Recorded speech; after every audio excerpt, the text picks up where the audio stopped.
नमस्कार विद्यार्थी मित्रों। आज हम कक्षा 10वीं का जो हिंदी का जो व्याकरण है उस व्याकरण विभाग के बारे में हम अध्ययन करेंगे। तो पहला है संज्ञा। परिभाषा: किसी व्यक्ति, प्राणी, वस्तु, जाति, स्थान, भाव, अवस्था, समूह आदि के नाम को संज्ञा कहते हैं। उदाहरण पहला, मंजू सुशील की बहन है। इस उदाहरण में मंजू और सुशील इन दोनों शब्दों को रेखांकित किया गया है। ये दोनों शब्द व्यक्ति दर्शाते हैं।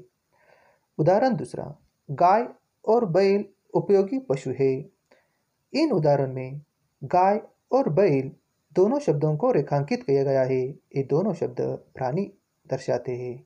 उदाहरण 3, दूध से दही बनते हैं। इस उदाहरण में दूध और दही ये दोनों शब्दों को रेखांकित किया गया है। उदाहरण 4, मेज पर कलम और किताब रखी है।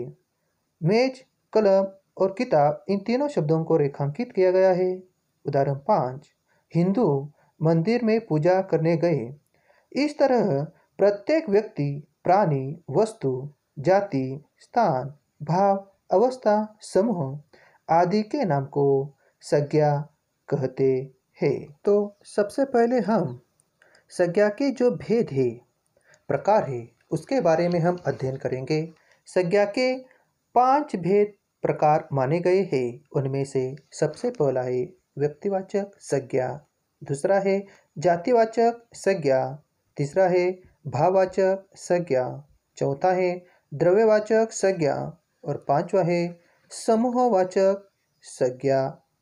तो सबसे पहले हम जो पहला प्रकार है व्यक्तिवाचक संज्ञा का, उसके बारे में हम अध्ययन करेंगे।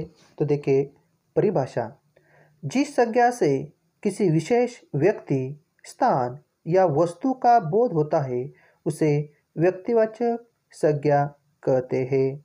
उदाहरणार्थ, चंदन अच्छा लड़का है। इस उदाहरण में चंदन इस शब्द के नीचे रेखांकित किया गया है, यह व्यक्ति है। उदाहरण दूसरा, प्रेमचंद ने गोदान नामक उपन्यास लिखा। इस उदाहरण में प्रेमचंद और गोदाम यह दोनों वस्तु दर्शाते हैं। उदाहरण 3, हम मुंबई में रहते हैं। इस उदाहरण में मुंबई शब्द को रेखांकित किया गया है। मुंबई यह शब्द स्थान दर्शाता है, इसीलिए इस तरह रेखांकित संज्ञाएं किसी खास व्यक्ति, स्थान, शहर, खास पुस्तक का नाम बताती है। ऐसी संज्ञाएं व्यक्तिवाचक संज्ञा कहलाती। दूसरा है जातिवाचक संज्ञा। जातिवाचक संज्ञा की परिभाषा देखिए: जिस संज्ञा से किसी प्राणी, स्थान या वस्तु की पूरी जाति का बोध होता है उसे जातिवाचक संज्ञा कहते हैं। तो देखिए उदाहरण पहला, यह आदमी गांव से आया है। इस उदाहरण में आदमी यह प्राणी दर्शाया है, गांव यह स्थान दर्शाया गया है। इन दोनों शब्दों का पूरी जाति का बोध हुआ है। उदाहरण 2, नदी पर्वत से निकलती है। नदी और पर्वत इन दोनों शब्दों को रेखांकित किया गया है। ये दोनों शब्द स्थान दर्शाते हैं, इसीलिए यह पूरी जाति का भी बोध कराती है। उदाहरण 3, लकड़हारा सिंह से डरता है।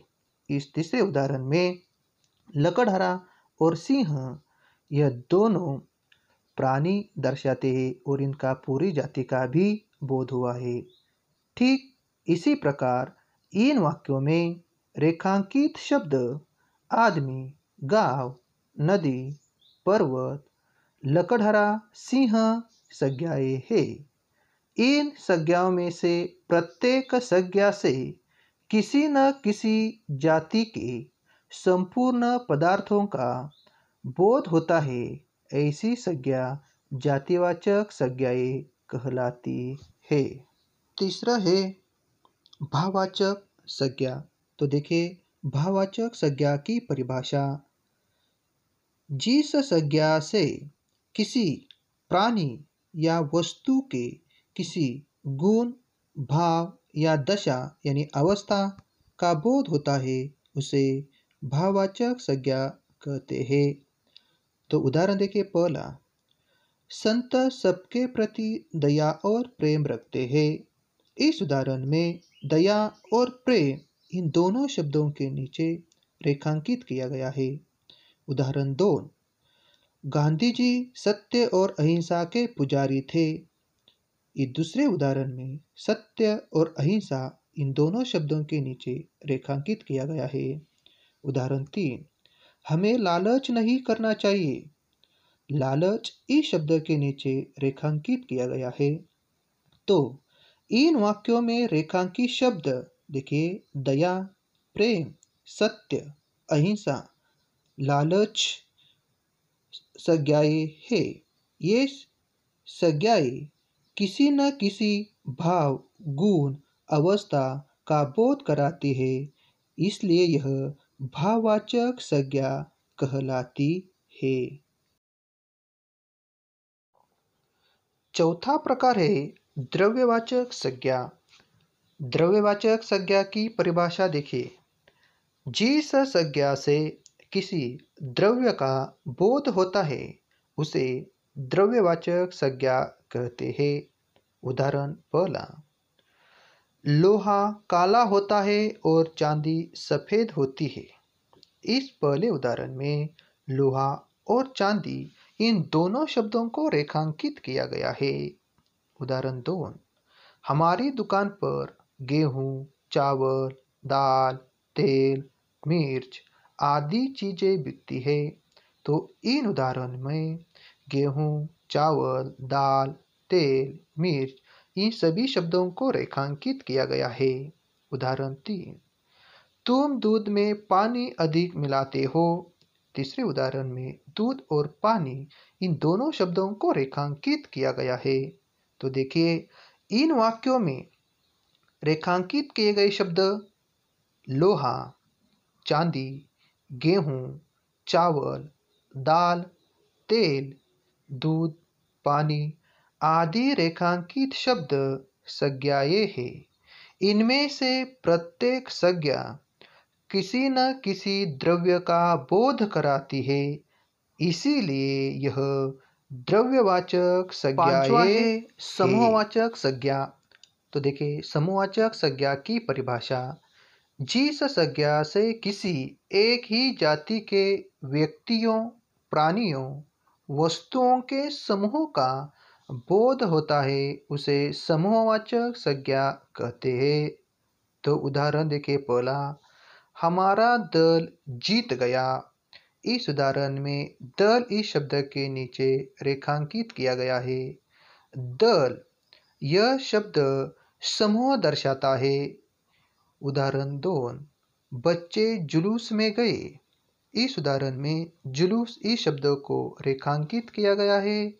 जुलूस यह शब्द भी समूह दर्शाता है। उदाहरण 3, स्टेशन पर बड़ी भीड़ थी।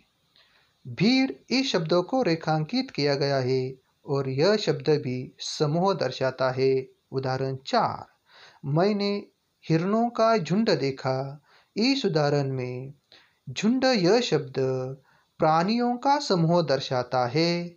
तो यह सारे उदाहरण समूहवाचक संज्ञा के हैं। तो देखिए इन वाक्यों में रेखांकित किए गए शब्द दल, जुलूस, भीड़, झुंड रेखांकित शब्द संज्ञाएं हैं।